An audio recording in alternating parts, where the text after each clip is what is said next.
DC here. Hi guys and gals. Well, we are on Sunday, and yes, you might be saying, why aren't you in church? Actually, I don't think most of you are thinking that. But today, a bit special. First off, we're going to have a family over later on, so we haven't seen them for a little while altogether. And Mrs. DC's not feeling well. She hasn't been feeling well all week. I was a little bit off, Friday evening and yesterday, but it's come back now. I don't know, I'm a little bit more resistant when it comes that way. She's upstairs right now. What I wanted to come and show you, this will be the first part, probably of a two-part video. We'll see how it goes. Not too long ago, I got something called Instant Pot. Maybe you in America know what it is. Most people at least over here, it's very rare. There are a few imitations now. I got mine off Amazon, Amazon in the UK. Yeah, strangely enough, because usually they don't. You can hear Mrs. DC coughing in the background. I got it, and what it is, so I'm going to show it to you first. So the Instant Pot is something like a hybrid, we could almost say, between a crock pot, a slow cooker, a rice cooker, and a pressure cooker. Now, what makes it a lot of fun is this is really, if you look at the inside, it kind of looks quite a bit like a rice cooker in a way. But this is quite heavy metal in a way. And you can sear things on that. You can saute. So you don't have to have, you can see I'm still not 100%. So you don't have to have extra pots. The other thing is it's an electric pressure cooker, which means that actually as well is at the last minute you can cook things a lot faster using the pressure cooking or I say the slow cooking function. And Win doesn't see all that well, but it looks quite complicated, and at first it is. And then you realize that you only use a few of these buttons, as it often is. Now, I'm going to be doing, later on for the family, here it is, Instant Pot Jambalaya. Yeah. And it's actually quite a simple recipe. I didn't have all the New Orleans ingredients, so put it that way. But I'm using chorizo sausage to replace the andouille, which is the supposedly original one. I've got some chicken and shrimp and some veggies over here, so onions, celery, bell pepper, and so on. Oh, there's my coffee. There's some parsley for later on, and those are pretty well the ingredients. Chicken broth, some Worcestershire sauce, some tomatoes, bay leaf, some thyme, basmati rice, and my homemade Cajun rub and spices. So first off, I'll just be, the first little bit is just going to be rubbing to the shrimp some of those spices, because they're going to be, just barely, as you know, shrimp doesn't need to be cooked very much. Start off by cooking the meats, first the sausage, then the chicken, then you take them out of the pot and put them back into their little plates here. Then you just simply do the veggies. Oh, before the veggies, you just do like a few seconds. You just color them, the shrimps. Pull them out, and you're doing this in the pot. And then basically, you can put everything all back together then. Then you do the veggies, and then you add the other stuff. A la crock pot almost. But it's a little bit finer in a way, fancier in that respect. So basically you put all this stuff, whichever the proportions are. I was worried if it was going to be like Carolina type rice, because that doesn't always hold up so well. It's basmati. Basmati already has more flavor, and I find it's a nicer rice for stuff like that. A little bit of thyme, and then you dump it all, basically all back in here. Put on the pressure cooker for something like 7 minutes, something like that. Not very long. Of course, one never forgets with pressure cooking, it's got to build it up. And then you take it off. Then you put back the shrimp in and let them finish to cook in the residual heat for a certain number of minutes. That's it. So I guess I'll have to get back to work actually, and I'm almost finished. Mrs. DC made some desserts. So these are pumpkin-based desserts. Looking good, looking good. I bought something the other day I might try. It's called Höhlenfeuerschott. So I guess it's Austrian or German, I don't know. It's supposed to be unbelievably hot. Now, what does that actually mean? What does unbelievably hot here say? Oh, it shows it. Okay, you see that little dial on the side? The temperature of thing? I mean, it shows how hot it's supposed to be in the... Whatever. They say that this is not for wimps. It says that somewhere. Yeah, nicht für Waschlampen. Actually, a Waschlampen means a washcloth. So anyway, it's a German way of saying not for wimps. So yeah, we're going to get into that. So it's a recipe that we found was pretty easy because we're going to have them over, like I say, a little bit before. We'll have a few drinks.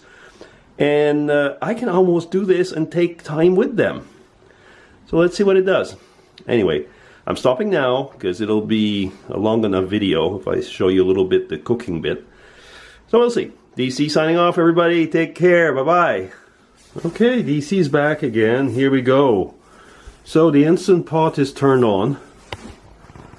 Yeah, I'm starting a little bit ahead of time just to get things going, and then we keep it on the warm or whatever. And yeah, so what's going to happen now? Well, as it heats, then it's going to be 5-6 minutes with the sausage, as I mentioned before. So once it gets going, I'll get back to you in a second. I turned my music off. I was listening to some music. I don't want to have any little message that says there's copyrighted music in the background. So, yeah, you're going to have to hear my voice. Okay, be with you in a minute. Well, let me see just a quick look into the pot. Right now, this is the chorizo, so the sausage, the Spanish sausage. One thing I would say, though, is a little bit annoying, but that cannot be helped, is of course the pot is just kind of like, you know, it moves a little bit, but it's heating nicely. Anyway, so that's enough for now. So next step is the chicken. So I get the chicken in there, and it's browning, and of course there's a bit of that red fat that comes from the chorizo. It's going to help it give it some color. So that goes about, 4 or 5 minutes again. Just kind of brown it a bit. So there's my chorizo. There's my chorizo. What's Mrs. DC saying? Oh, okay. She's watching a dance show right now. Okay, so stirring this nicely. So we're going to stop there again, and I'll be back in a bit. Well, getting along nicely. I didn't show you the shrimp. It was just a few, very short time. We're getting ready to do the vegetables now, the veggies. And the chicken is here. And, oh, that was my arm. So I'm here. Yeah, so it's coming along nicely. It's pretty cool. This is not the first recipe I've made with it, actually. We made an ossobuco with it, and we made some risotto and curry or something like that, yeah.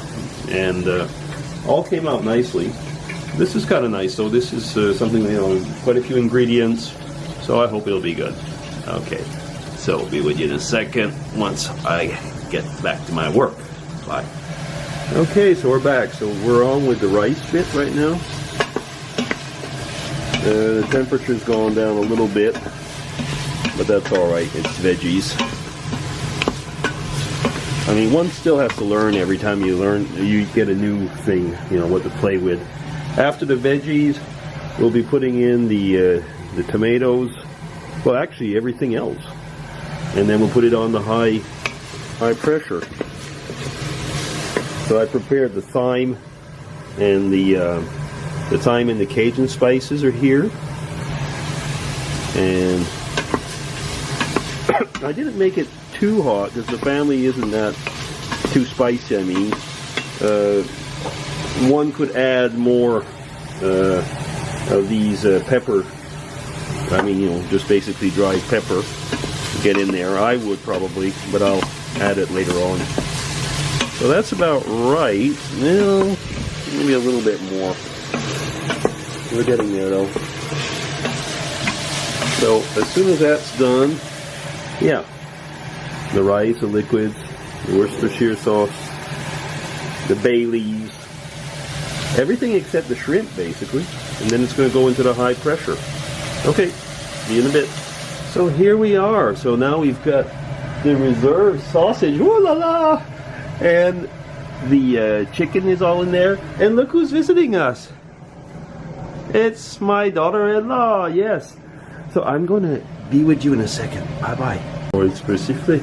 Okay, so right now we've got the pressure getting ready. It's supposed to go to high pressure, so we'll see before long. And when it's all finished, we throw in the shrimp. So, signing off. Family's just come in. Bye-bye. So, I don't know. It's kind of a...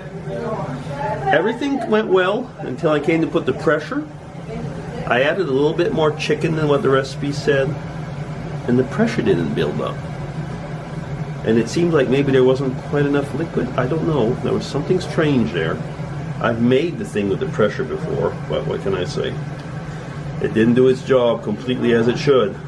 So it's going to be like that. As far as the meal, I think it'll be okay, because by futzing around with it, I've cooked it long enough, you know, so everything will be cooked. But they say jambalaya will be better the next day. We'll see. I'll take a picture of it when it's in the plate. Oh, DC is back for one last little shot. This is what it looks like on the plate. Oh, I just see there's a bay leaf I gotta remove there. Okay. Well, I think I found out what was the problem with the pressure. I added a bit more chicken. I think I said that maybe in the last one. There wasn't enough liquid. The pressure didn't go up. If there's not enough pressure in a pressure cooker, not enough liquid in a pressure cooker, no pressure. Anyway, signing off. Take care. It's going to be good anyway. Bye-bye.